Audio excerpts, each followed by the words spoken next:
I'm just going to get Franz and Chris involved by moving from land to shore.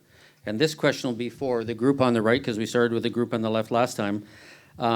If this project comes to fruition, we're talking 300 tankers, Aframax tankers, each of them holding 650,000 barrels.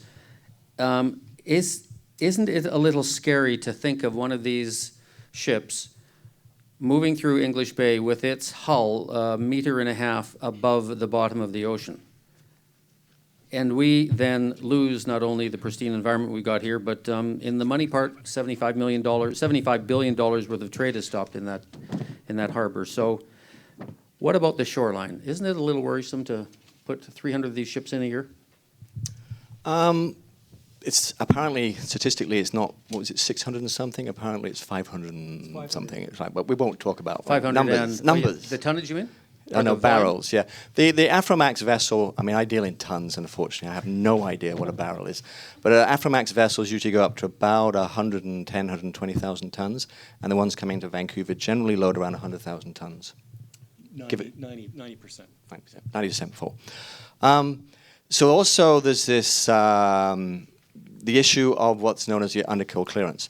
There is a requirement in Vancouver for there be a minimum amount of water between the hull and the bottom of the bed of the water, which makes sense.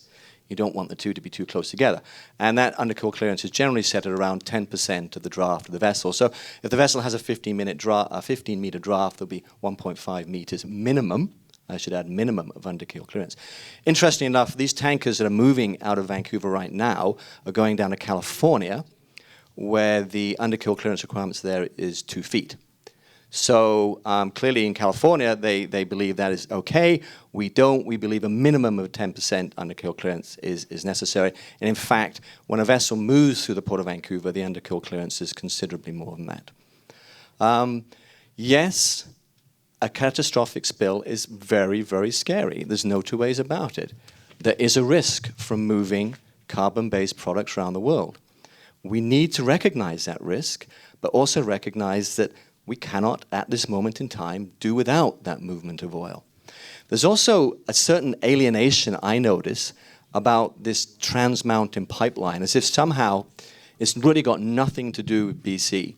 It's Alberta's, and it's going offshore to China. Well, the fact of the matter is, BC, as an economy, our way of life could not exist without that Trans-Mountain pipeline. We move crude oil through it. We move refined products through it. We move crude oil from BC, from Alberta through BC to California, where it gets refined and comes back to BC. There's been a lot of talk about why don't we have refineries in BC? I have no idea. I suspect because it doesn't make sense from a market perspective, or maybe communities in BC didn't want to have refineries in their back doors. 30 seconds. Fact of the matter is, we need to move that crude. We need to remove the refined products because our economy and our societies depend on it. Alrighty. Panel on the left, your reply in 2 minutes. Can you repeat the question again? Just to make it fresh. It's about the shores, and it's about 300 deep water tankers moving through our bay, clearing the bottom of the ocean by 1.5 feet, and closing down a city and its trading. Meters. 1.5 meters, I'm sorry. Minimum. 10% of the draft. So isn't it a little scary? That was the question. Well, it is. It's scary. You know, I think that all of this, again, to go back to the earlier thing, this seems benign. You know, you just say, oh, it's fine. But really, if there is a catastrophic spill, that is irreparable. There is no going back. Things do not come back. The shoreline will not come back. When the Exxon Valdez spilled in 1989, the orca whales that live in Prince William Sound have not reproduced since that date. And so there's just something about the irreparable nature of this that we have to keep in mind.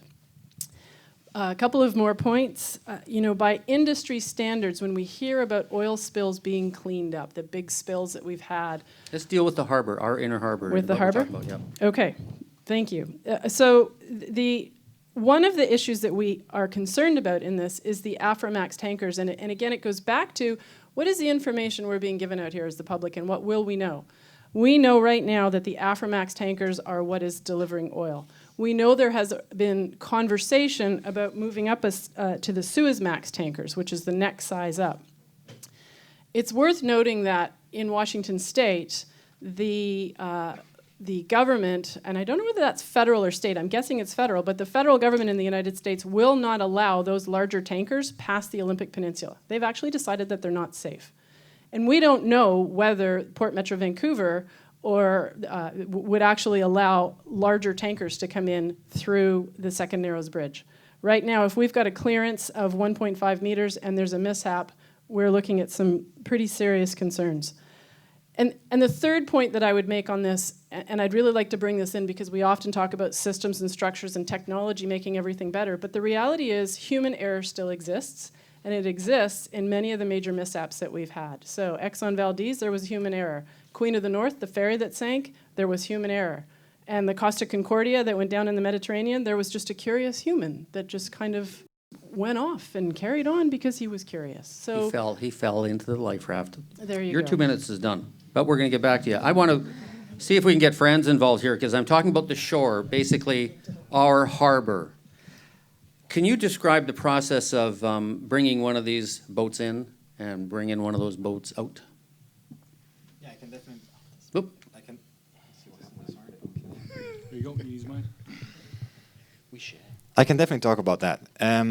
What currently it depends whether the tanker is laden or not. So if it has oil in it, it will be escorted by tugs through both bridges. How many tugs?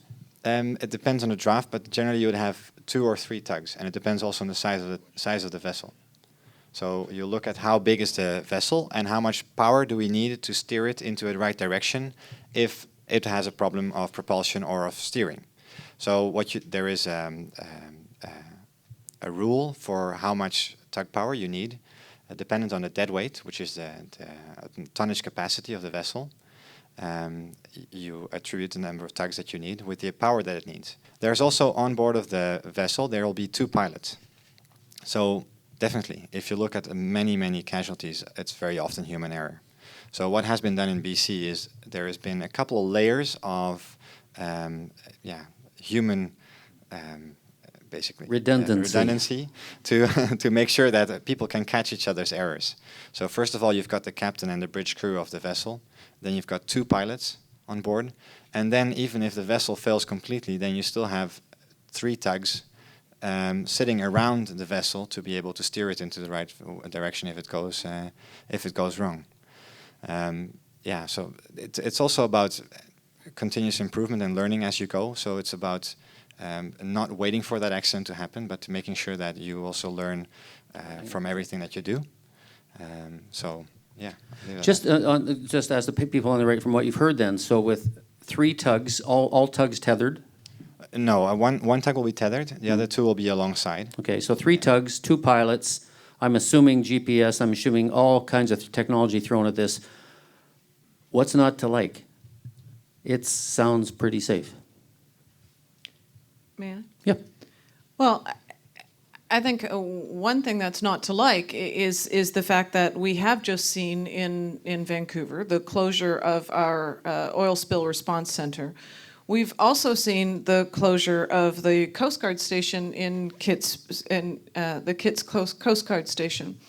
Our response time now to anything that might happen in the inlet is much longer than it used to be. The federal government acknowledges that it's at least 30 minutes longer than it used to be. How much oil can actually spill in 30 minutes? Just because those tugs are there doesn't mean that you can't have an incident. And in fact, there are examples of incidents of oil tankers in harbors. The other thing to remember is that we have an incredibly fragile coastline. We have incredibly fragile shores. We're lucky enough to live in one of the most biodiverse places in the north. You know, the coast of BC holds 70% of Canada's biodiversity, and the impacts of an accident, a spill or a leak, in our harbors and on our shores are huge.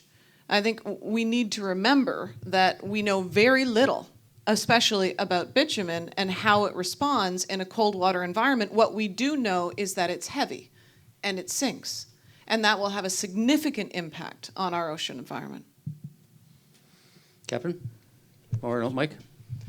I'll try. I think it was three issues, and the first one was about the ships themselves. If I recall, let me get my mind around this.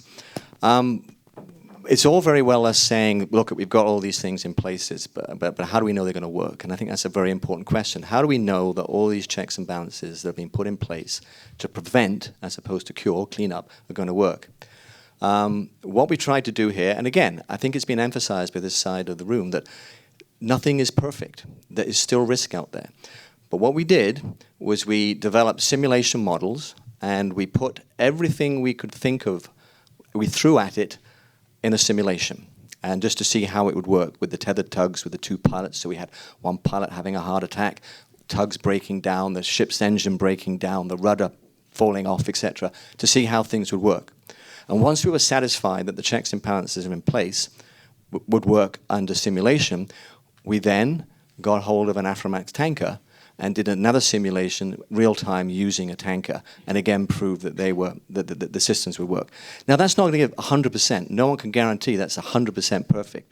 But I think those kind of ways ensure that we are trying to carefully mitigate any possibility of an accident causing a spill in the future. I want to talk about the response places that were brought up by a little earlier. The Kitsilano station has never, ever been involved in oil spill response. It is a search and rescue station. The oil spill response is a joint thing between industry. Industry has a 24/7 response agency, which is regulated by government, is ordained by government, and has to practice X number of times a year. In addition to that, there is not one, but two actual 24-hour operation centers in Port of Vancouver, which again makes Vancouver one of the most overseen areas of water in North America. You have the Harbour Masters 24/7 operation, and you have a Coast Guard VTS operation. So, with regards to the change in the time it takes to respond to a spill, to be honest, I don't know where that comes from. Damien? Yeah, I want to go back and correct a misimpression that was given earlier on this whole the Harbour issue. But I really quickly just want to mention Burrard Clean. They've go by a new name today. That is the company on retainer to deal with an oil spill here, admitted to the city of Vancouver last year that they're certified to clean up 100,000 barrels. And that, I'm not sure how that addresses bitumen, which is much more difficult to capture, and that most oil recovery equipment isn't designed for. 100,000 is still only a fifth or a sixth of the amount of oil that any of these smaller tankers would be carrying anyway. So, that math isn't very reassuring to me. But the misimpression I want to correct is this idea that this oil is for our local economy here.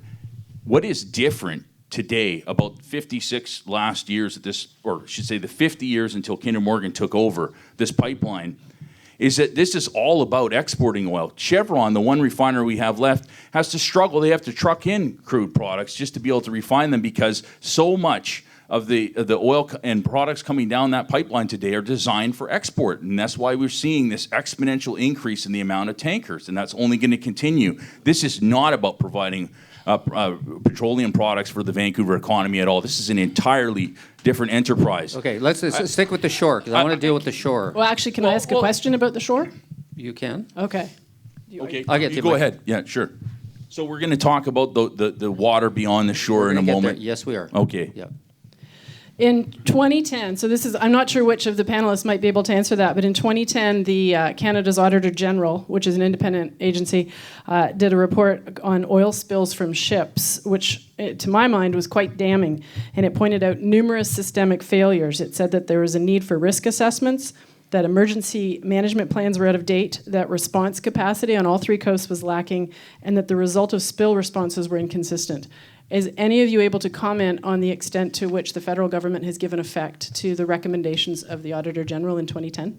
I'll start a comment and then I'll pass it over to Chris. Probably want to add some more. The Auditor General, there's a lot said in that last segment too, by the way. I'm not even sure where to start, but let's start with your question.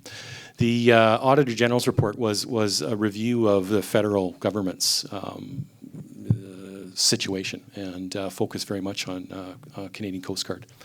As in the province's 5 conditions, there was a recommendation that there be a review of the oil spill regime in Canada, and we're expecting something like that driven by the federal government as well too. There was money earmarked in the latest budget for a review of spill response practices, and as well of the tanker management practices in Canada. And as Chris has said, we think there's a good system there today, but we're certainly open and we're supportive of having that reviewed, and if there's improvements identified, we'll look at that as well too. And there's time to do that before any new pipelines are built. In terms of spill response locally here, there's an organization called Western Canada Marine Response Corporation. It's funded by industry. There's 4 terminals in the harbour. So it's not just our terminal that has tankers coming to it. There's a well-existing, well-established trade of tankers in the Sailor Sea. We're part of it. We fund Western Canada Marine Response Corporation. They're certified by Transport Canada, and they have a 10,000-ton capacity, which is their ability for initial response. There's requirements for response time within the harbour and outside the harbour. And they, like all the other similar response organizations in the world, they rely on mutual aid agreements with similar organizations in Washington State, across Canada, and a global network as well too. Michael, can I ask you a question? I just want to get a linear progression of something happening in our harbour. I want to stay in our harbour. We're going to go to the ocean in a minute. A tanker goes in, safely tethered, safely filled. 500,000 barrels of stuff. Now it moves out. I understand from it backs out a foot, Kinder Morgan is now done. You've delivered the product and it's now over to somebody else. So there's a sharing of responsibility here. On the environment, on the cleanup side, and watching this, can you tell us what bodies are involved? Actually, the captain may know this. Well, of course he will. What bodies are involved? Who is there? We've mentioned Coast Guard. We've mentioned Vancouver Port Corporation. We've mentioned Environment Canada. There's a whole bunch of bodies. It sounds like a whole finger-pointing jamboree if something goes bad. Who's got the hammer? Well, I wouldn't say it's a finger-pointing jamboree. I think it's fairly clear. The spill response, marine spill response regime in Canada is administered by Transport Canada. They have established a regime. It includes certifying organizations like Western Canada Marine Response. Any deep draft vessel that comes to Canadian waters, whether it's a tanker or just a regular cargo vessel, has to have an arrangement with a spill response organization. In this case, it's Western Canada Marine Response. Before they can come into Canadian waters. So they have to have that contract in place. Under the regime, if there is a spill, there's two of the many roles. Is Canada Coast Guard is designated to be the federal monitoring agency. And so they would oversee the spill cleanup on behalf of the federal government. It's the regime where the spiller is responsible for the cost and the cleanup of the spill. Who could that spiller be? Kinder Morgan's client or the guy who owns the ship? So a shell company flagged in Bermuda. Who would that responsibility fall to? So in this case, it's the ship's responsibility. They have the conduct for the oil, so they would be responsible for the cost of the cleanup. They would have an arrangement with Western Canada Marine Response to provide the equipment and the management of that response. And the other roles in the federal government are Environment Canada is responsible for setting environmental priorities for the response. And this would all be managed under a ICS. It's a term for Incident Command System. It's an internationally recognized standard for organizing yourself around incidents. It's why fire departments use. We use it on the pipeline, and it sort of allows integration of response resources. Okay, Chris had a couple of points to make, I think, and then we'll go back to one more for the shore. Yeah, 2 things. First of all, there was I think it was a bit of a throwaway about how much oil, and if they've only got capacity to do. In fact, they have to have a 10,000-ton response capacity in BC. That's what's set out. Now, why was it set out that way? Well, if you go back traditionally to when it was put in place 20 years ago, they looked at the average size of tanker coming in. They looked at a large hold or a tank on a tanker and 2 small ones, and 2 small ones equals 1 large. So they said that's about, so if either 2 small ones or 1 large tank gets punctured, we can expect 10,000 tons to come out of it. Now, the other thing that I think needs explaining is that when a ship gets punctured, it's not thump. You all of a sudden get 10,000 tons of oil in the water. It happens very, very slowly. not slowly enough for people trying to respond, be quite frank about it. And the key to a good response, in my view, after 28 years of being involved in this in the port system in Canada, is how quickly you can respond to it, not necessarily how much capacity you've got to respond. If you need to deal with 10,000, it means you were too slow getting there. So a number of things have happened over the last 20 years to improve that. There are more that need to happen. I will be first to say, and I think industry will be, that we need to get those response times down. There is actually a regulated time, which I think industry would agree with you, needs to be shortened. What happens, though, in Vancouver, as opposed to the rest of Canada, is there's an agreement between the Port of Vancouver and the federal government that if there's a spill and the response isn't, if the response organization isn't called immediately and called out to go and do something, then we kick in. And the port or Transport Canada, depends who's first on the scene, or depends who first hears about it, can respond. So that stops that delay from happening. Okay, Chris, we've got to move on. I realize I'm running a little late. Tzeporah, one more to finish off this one on the shore. I want to specifically look at liability, since you mentioned it, and that the company is responsible for cleaning up the spill. And please correct me if I'm wrong, but I understand that there are liability limits that are set, that are set right now at about 1.3 billion. For a company's responsibility. So in the BC government's recent report, their own analysis points out that the liability limits mean that the cleanup costs for a marine spill, the majority would fall to governments, local businesses, and residents. And in fact, if we look at the Exxon Valdez spill, which was 20 years ago, so obviously it would cost more today, but that is already at close to 3.7 billion, and some say will continue to go up to close to 7 billion. So that's a lot more than the 1.3 billion in liability that the companies hold. Well, I'll start with that, and Chris may have some Keep it comments quick, as well. please. Sure, I'll do my best. So spill liability. So there is a regime in Canada. There's limits of liability on the ship, and when those limits are met, Canada is a signatory to an international convention that gives us access to the $1.3 billion that you mentioned. Canada has a sovereign spill response or spill ship source oil pollution fund as well that was created through a tariff on barrels loaded until about the 70s, and then they decided that they had enough money, and they used that to fund their contribution to the international fund. The mechanisms are in place to make that larger if through part of this federal review or other things determine that it's needed. It's a similar amount of funding that's available in the U.S., if you want to use that as a comparator. The Exxon Valdez was a very large spill. It was expensive, and the industry has learned from that. It's one of the things that changed the regime for tanker transportation and tanker practices. There's a lot of things that have been put in place. We've talked about some of them tonight that are in place to make sure that size and that type event doesn't happen again. Okay.